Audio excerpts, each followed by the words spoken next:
Hi hello అండి, welcome back to my channel. ఇవాల్టి వీడియోలో నేను మీకు స్ట్రీట్ స్టైల్ చికెన్ పకోడాని ఈజీగా టేస్టీగా ఇంట్లో ప్రిపేర్ చేసుకోవాలో చూపించేస్తాను. ఇప్పుడైతే మనము వీడియోలోకి వెళ్ళిపోదాము.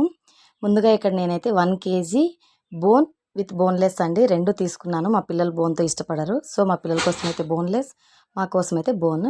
వాటిని నిమ్మకాయ ఉప్పు వేసి అంతా ఒకసారి వాష్ చేసుకున్నాను. నెక్స్ట్ ఇందులోకి ఒక ఫుల్ టేబుల్ స్పూన్ అల్లం వెల్లుల్లి పేస్ట్, హాఫ్ టేబుల్ స్పూన్ పసుపు, half tablespoon chicken masala. Next మీ స్పైస్కి తగినట్టు ఇక్కడ కారం యాడ్ చేసుకోండి. నేనైతే 1.5 స్పూన్ యాడ్ చేశాను.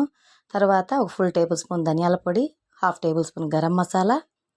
ఇప్పుడు రుచికి సరిపడా ఉప్పుని ఇక్కడ యాడ్ చేశాను. ఉప్పు కాస్త తక్కువగానే వేసుకోండి, ఎందుకంటే మనం మ్యాగ్నేషన్ చేసినప్పుడు ఉప్పు ఎక్కువైతే మనము తినలేము. ఇక్కడ కట్ చేసి పెట్టుకున్న పుదీనాను కూడా యాడ్ చేశాను. ఫ్లేవర్ చాలా బాగుంటుంది పుదీనా వేస్తే. తర్వాత ఒక హాఫ్ టేబుల్ స్పూన్ ఫుడ్ కలర్ని యాడ్ చేస్తున్నాను. ఫుడ్ కలర్ ఆప్షనల్ అండి, మీకు నచ్చకుంటే స్కిప్ చేసేయచ్చు. స్ట్రీట్ స్టైల్ కావాలంటే ఫుడ్ కలర్ అయితే యాడ్ చేసుకోండి. ఇప్పుడు మనం వేసిన మసాలా మొత్తం ఇలా చికెన్కి పట్టే విధంగా అయితే అంతా ఒకసారి మిక్స్ చేసుకొని మూత పెట్టి ఒక హాఫ్ అన్ అవర్ ఫ్రిడ్జ్లో అయితే మ్యాగ్నేషన్ చేసుకోవాలి.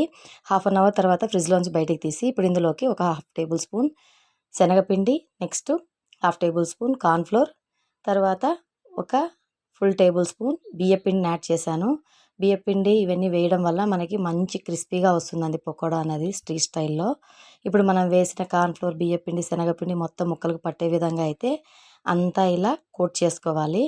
ఇలా అంతా మిక్స్ చేసేసుకొని ఇక్కడ నేను ముందుగానే స్టవ్ పైన ఆయిల్ అయితే హీట్ అవ్వడానికి పెట్టేశానండి. ఇప్పుడు మంటని లో ఫ్లేమ్లోకి అడ్జస్ట్ చేసుకోండి. ఇలా ఒక్కొక్క దాన్ని నిదానంగా వేసి మనము డీప్ ఫ్రై చేసుకోవాలి.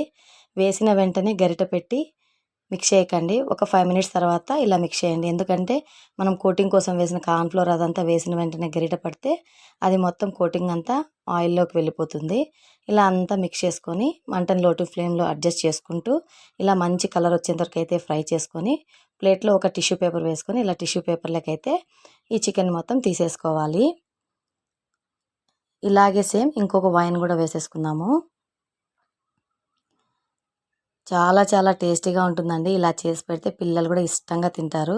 పిల్లలంతా మ్యాక్సిమం బయట ఫుడ్ తినడానికి ఇష్టపడతారు కదండి.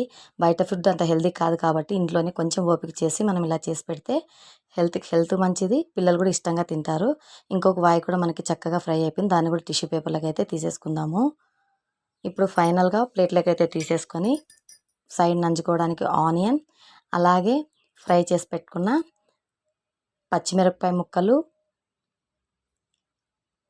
ఫ్రై చేసి పెట్టుకున్న కరివేపాకును వేసేసుకుని ఒక లెమన్ పెట్టేసుకుంటే స్ట్రీట్ స్టైల్ చికెన్ పకోడా అయితే ఇక్కడ రెడీ అయిపోయిందండి. చాలా చాలా టేస్టీగా ఉంటుంది, క్రిస్పీగా చాలా బాగుంటుంది. ఒకసారి మీరు కూడా ఇలా ట్రై చేసి మీ ఇంట్లో వాళ్ళకి పెట్టండి. వాళ్ళు తిన్న తర్వాత వాళ్ళు ఇచ్చే వాల్యుబుల్ ఫీడ్బ్యాక్ని అయితే నాతో కామెంట్ సెక్షన్లో అయితే షేర్ చేసుకోండి. అలాగే ఈ వీడియో కనుక మీకు నచ్చినట్టయితే లైక్ చేయండి, షేర్ చేయండి, సబ్స్క్రైబ్ చేసుకోండి. ఇంకా మీకు ఏమైనా వంటలు కావాలంటే కామెంట్ సెక్షన్లో నాతో షేర్ చేసుకోండి, తప్పకుండా చేసి చూపిస్తాను. Thank you for watching. Bye.